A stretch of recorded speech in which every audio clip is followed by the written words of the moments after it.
స్వామియే శరణమయ్యప్ప అఖిల భారత అయ్యప్ప దీక్ష ప్రచార సమితి నిర్మల్ జిల్లా శాఖ ఆధ్వర్యంలో ప్రతి అమావాస్య అన్నప్రసాద వితరణ కార్యక్రమం గత 9 నెలలుగా కొనసాగుతూ ఉంది.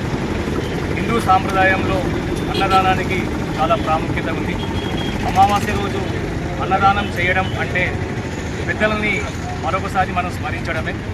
వారికి సేవ చేస్తే ఇవాళ మానవ సేవే మాధవ సేవ అన్నారు పెద్దలు.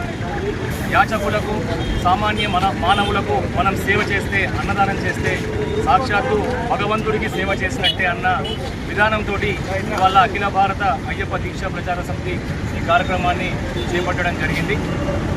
ముఖ్యంగా అమావాస్య రోజు అన్నదానం చేసినట్లయితే మన పాపకర్మాలనేటువంటివి తొలగిపోయి పుణ్యాలు కలుగుతాయని చెప్పి పెద్దలు చెప్పడం జరిగింది. కాబట్టి ప్రతి ఒక్కరు కూడా ఈ అమావాస్య రోజు అన్నదాన కార్యక్రమంలో పాలుపంచు